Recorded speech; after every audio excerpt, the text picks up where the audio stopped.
Greetings, salutations, and good now. I'm local astrologer Kevis Major, doing it major, and welcome to another major grand rising. Today is Tuesday, aka Mars Day. We know that Tuesday correlates to the planet Mars that deals with our passions, aggressions, motivations. So today is Tuesday, the 15th of October 2024.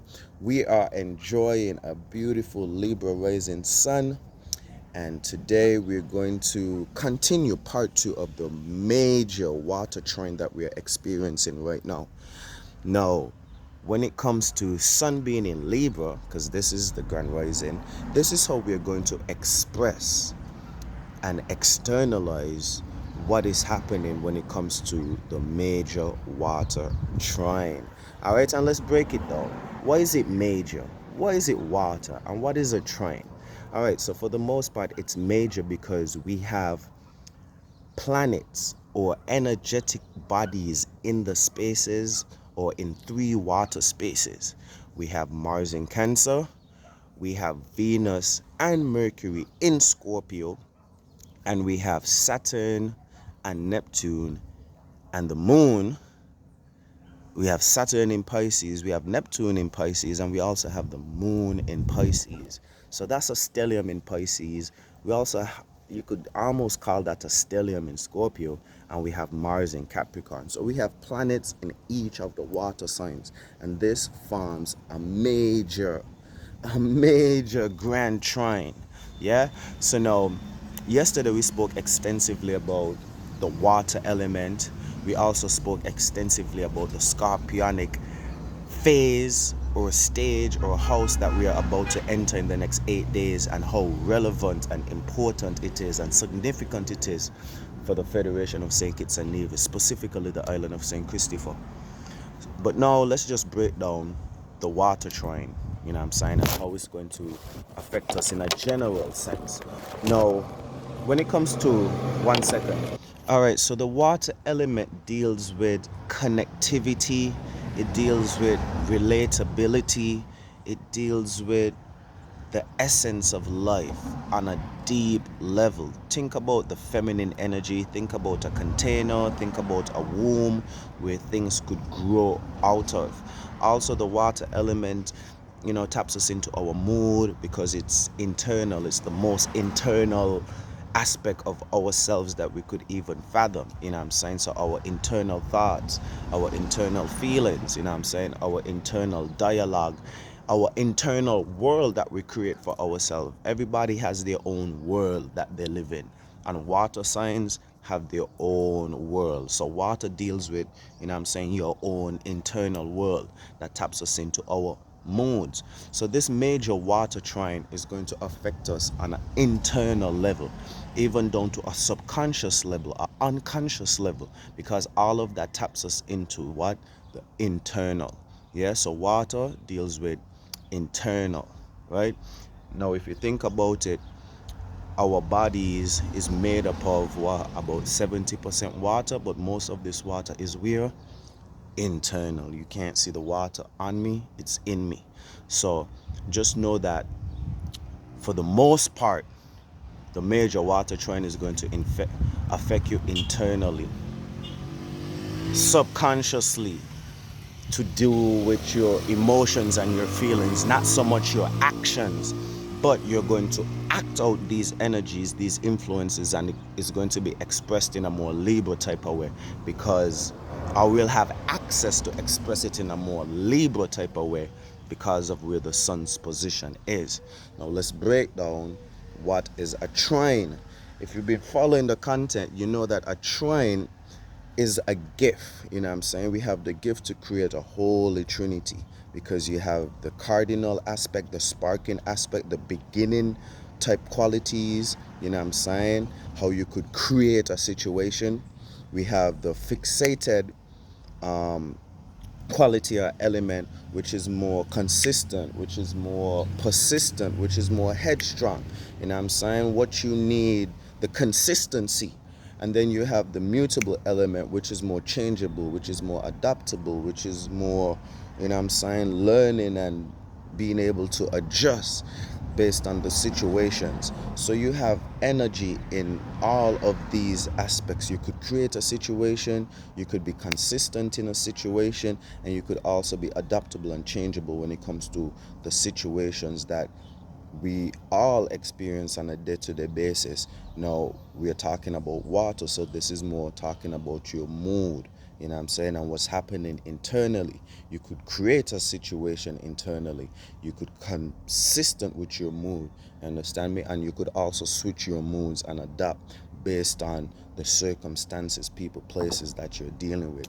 So we have the gift, you understand me, of creating a holy trinity, you know what I'm saying, a whole orchestrated structure emotionally and internally, where no matter what situation, person, place that we're dealing with, we could create, you know what I'm saying, sustain, we could create, maintain, and transmute or change our emotional states. You understand me? But now let's peer deeper into it to see the energies that we could deeply harness on a general sense. So we have the Mars in Cancer. We already spoke about Mars in Cancer extensively. Mars deals with our passions, motivations, aggressions, our warlike type energies. It deals with violence and the things that you would get violent for, and that type of energies, those type of natures. Mars is in Cancer. Cancer represents motherly type qualities, taking care of things, nurturing things, family, ancestry, heritage, which taps us into the concept of looking back and seeing where you came from so you could know where you're going ultimately, slowing down and taking care and nurturing things, and those type of motherly type qualities of counseling and I don't want to say taking care again, but that's the biggest thing that comes to my mind. So just imagine when it comes to your goals and your ambitions, you're nurturing them.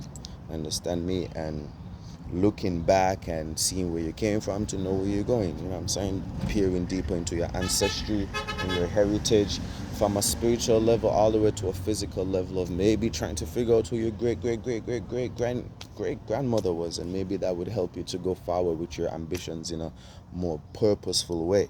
So that's where Mars is when it comes to our ambitions. Now, we have a gift because we know that the trine represents a gift. And just before I go further, not all gifts are good gifts. Yeah? Gifts mean we have more access to our power. We could do things with more directness or with more emphasis, with more oomph, you know what I'm saying? Help us with our manifestations, but also a gift could lead us ultimately into a destructive space or state. And you could just imagine if I gave you the gift of a motorbike that could go extremely fast. Yes, you could get from point A to point B extremely quickly, but also it opens up yourself to get into accidents, people looking at you, maybe you getting a ticket for speeding. So you could see how a gift could ultimately put you in a position for your demise. So just keep that in mind when it comes to the gifts, because yes, it's a positive aspect, it's a positive alignment, but anything that is positive could be transmuted into a negative real quick, you know what I'm saying, by the snap of a fingers. So now we have Mercury and Venus in Scorpio. Now, the scorpionic energy deals with transformation. It taps us into the cycle of birth, life, and death. It deals with healing and regeneration. But for you to go through this healing and regeneration, you must have to come to some sort of fall. We are talking about the fixated part of the autumn season, the fall season, where things fall down, and we need to learn how to switch it up. We need to learn how to change. Scorpio is forcing us to transform in some way, shape, or form. We could see that the natures are transforming. We could see that the cosmos are transforming. The sun is setting a bit earlier. Darkness is coming in a bit earlier. You understand me? So it deals with transformation in some way, shape, or form. So when it comes to Mercury, Mercury taps us into our thinking, our way of communicating and being analytical and being social. So we are transforming our communications and relationships at this point in time. And because we have Mars in Cancer, which is nurturing our ambitions, we have the gift of communicating, I'm saying, these transformations, or maybe the communication is helping with the transformations that we're doing and helping us to nurture our ambitions. So when it comes to the gift, like, it kind of merges, and the energies could interact in a harmonious type of way. You understand me? And I'll break it down a bit further, but let's tap into the Venus qualities. And it's so funny, right? It's so interesting that now that we're entering the scorpionic phase, right? That also deals with finances and joint funds, because it's opposing Taurus, which is the master manifestor, and anything that you're opposite you could potentially attract. So it's so funny that now that we're entering the scorpionic phase, that the government is also going into their budgeting phase as well. You know what I'm saying? So when it comes to thinking and communicating and processing information and relating it, Mercury, it's in Scorpio. So they're going into the House of Assembly. They're going into the cabinet to discuss what? Money, finances, the funds of the country, all the joint funds. You understand me? Which is a scorpionic type of topic. And it taps us into Venus being in Scorpio when it comes to transforming our pleasures and our desires. We know that these people love money. You understand me? So it's interesting how Venus in Scorpio talks towards transforming your pleasures, transforming your desires. And if you're desiring money, you know what I'm saying? This is a time to transform those pleasures and desires. And birth, life, death. You know what I'm saying? You could bring death to a certain way of pleasuring yourself, or how you desire what you desire, and you could spring forth a new way. You know what I'm saying? New life. That's the scorpionic energy as well.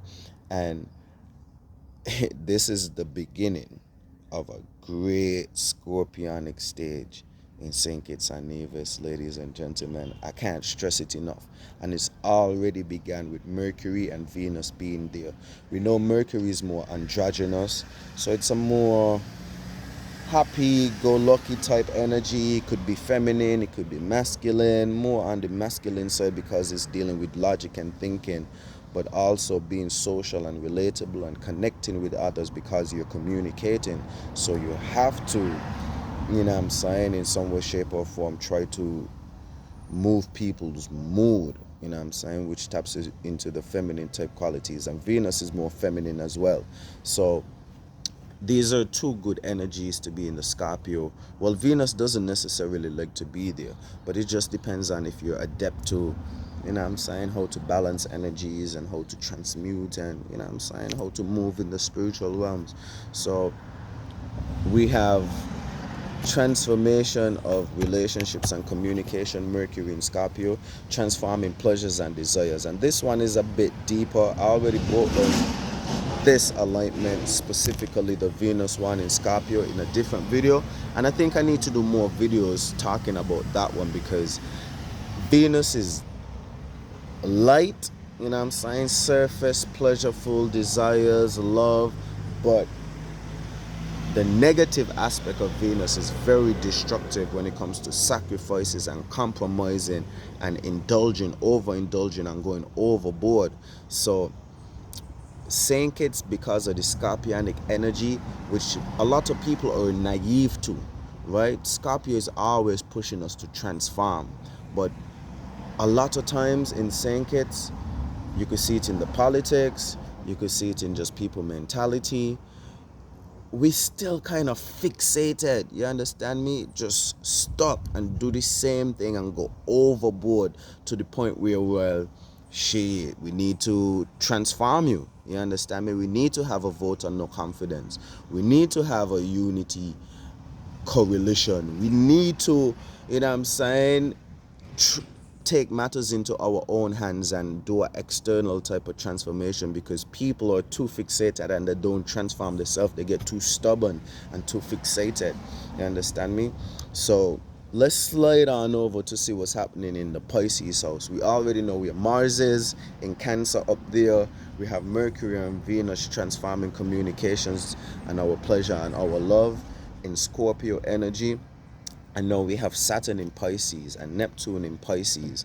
And Pisces is one of the more mystical signs. It taps us into our spirituality, mysticism.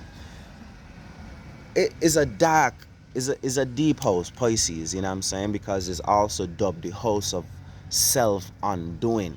So it deals with being in hospital, it deals with imprisonment, it deals with institutionalization, it deals with times of isolation and seclusion. It deals with times when you would have to retreat from battle, or just retreat in life, just go low-key and reflect. And it taps us into a lot of spirituality and mysticism and being alone and reflecting, and that a kind of death phase type of energy where it's all about the subconscious realm, you know what I'm saying, and our inner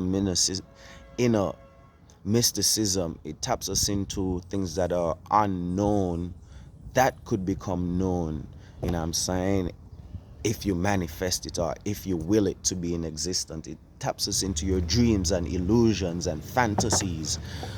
Pisces live in their own world, you know, understand me? If you know a Pisces sun sign, moon, ascendant, even Mars, Venus, like they're in their own world type of situation internally.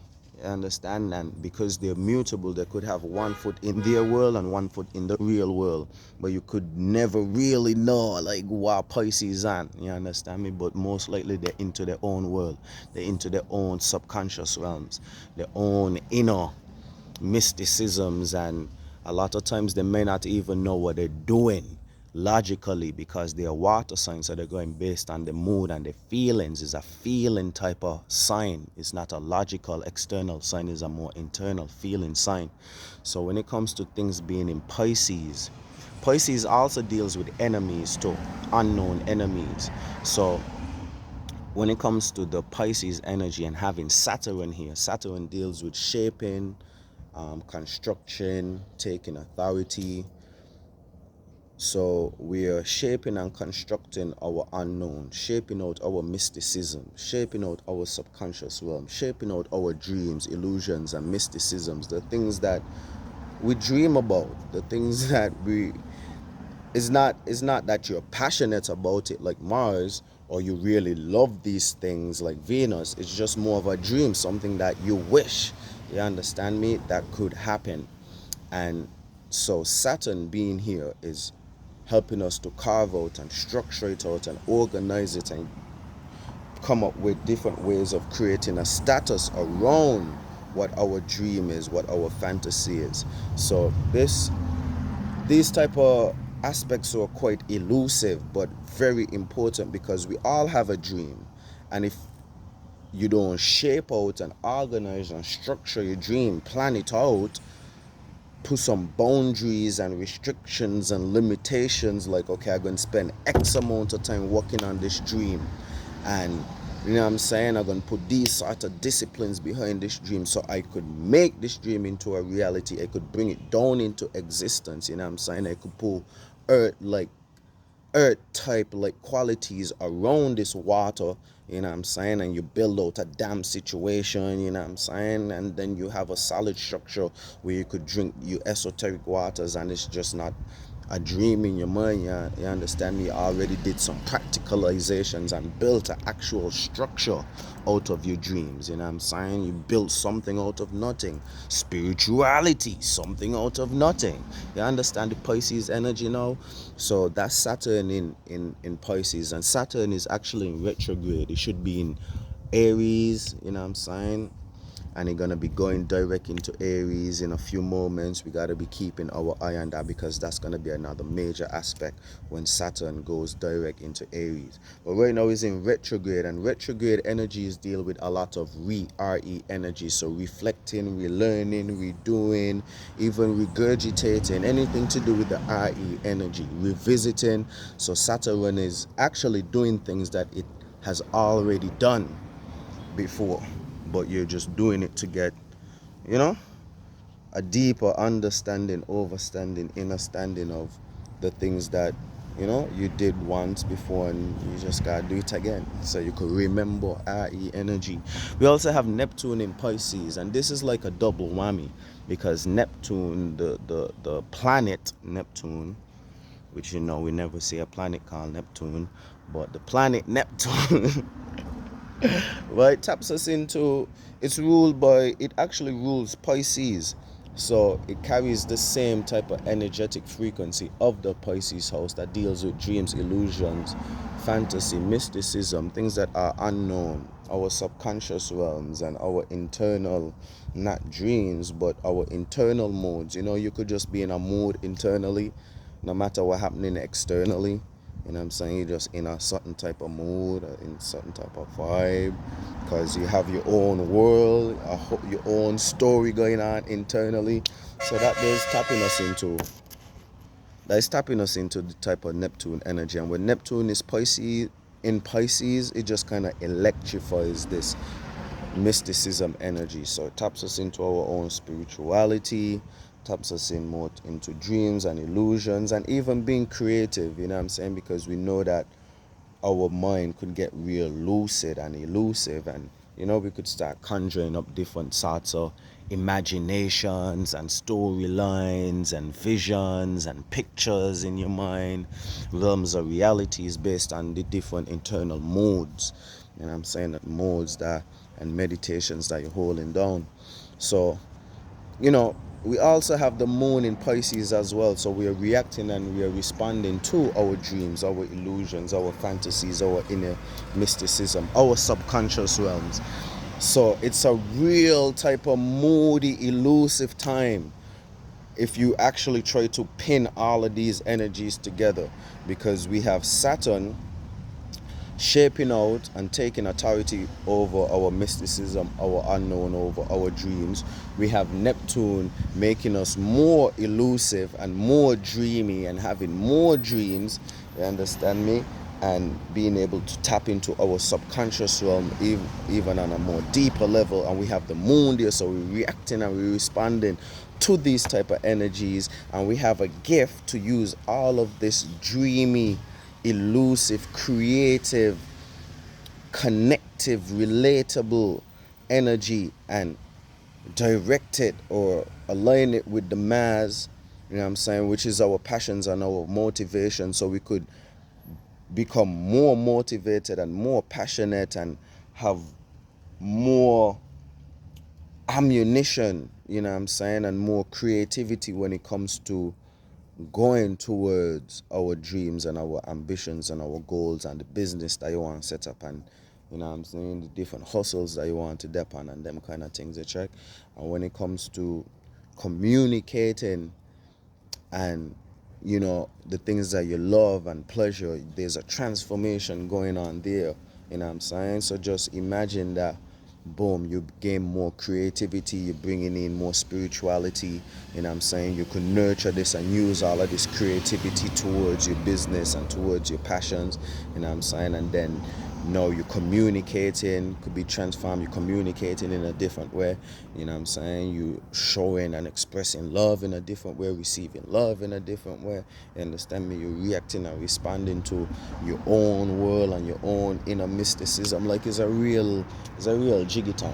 What I'm saying. If you could balance the energies and really take this time to create a new person, because we know that from our mood is how we act. And if we could take power and control over these different water elements and know how to create, maintain, and change our mode especially now that we have access to these energies. You know what I'm saying? You could create a whole new person. You know what I'm saying? And Scorpios know a lot about this because Scorpios deal with transformation. You know what I'm saying? So as we enter into the Scorpionic phase, which is going to be heavily backed and supported by transformation, birth, life, and death, finances, and money as well, because it's Saint and that's how the thing's set. It's all about transformation in some way, shape, or form. And you, me, we all need to take advantage of this and take power and control over these energies and transform ourselves in some way, shape, or form, and not let the external world transform you. Because if the external world transform you, you have no power and control over that. You don't know what that's going to look like, feel like. You don't know what the experience is going to be like for the most part. You know what I'm saying? It could be catastrophic because, again, you don't have control over it. So, a word to the wise is enough. Do with these energies as you may. If you like this type of content, like, subscribe, follow, drop a comment, and share it to a friend if you find this type of content helpful and useful. My name is local astrologer Kevis Major, doing it major, and I'll see you guys in the next video.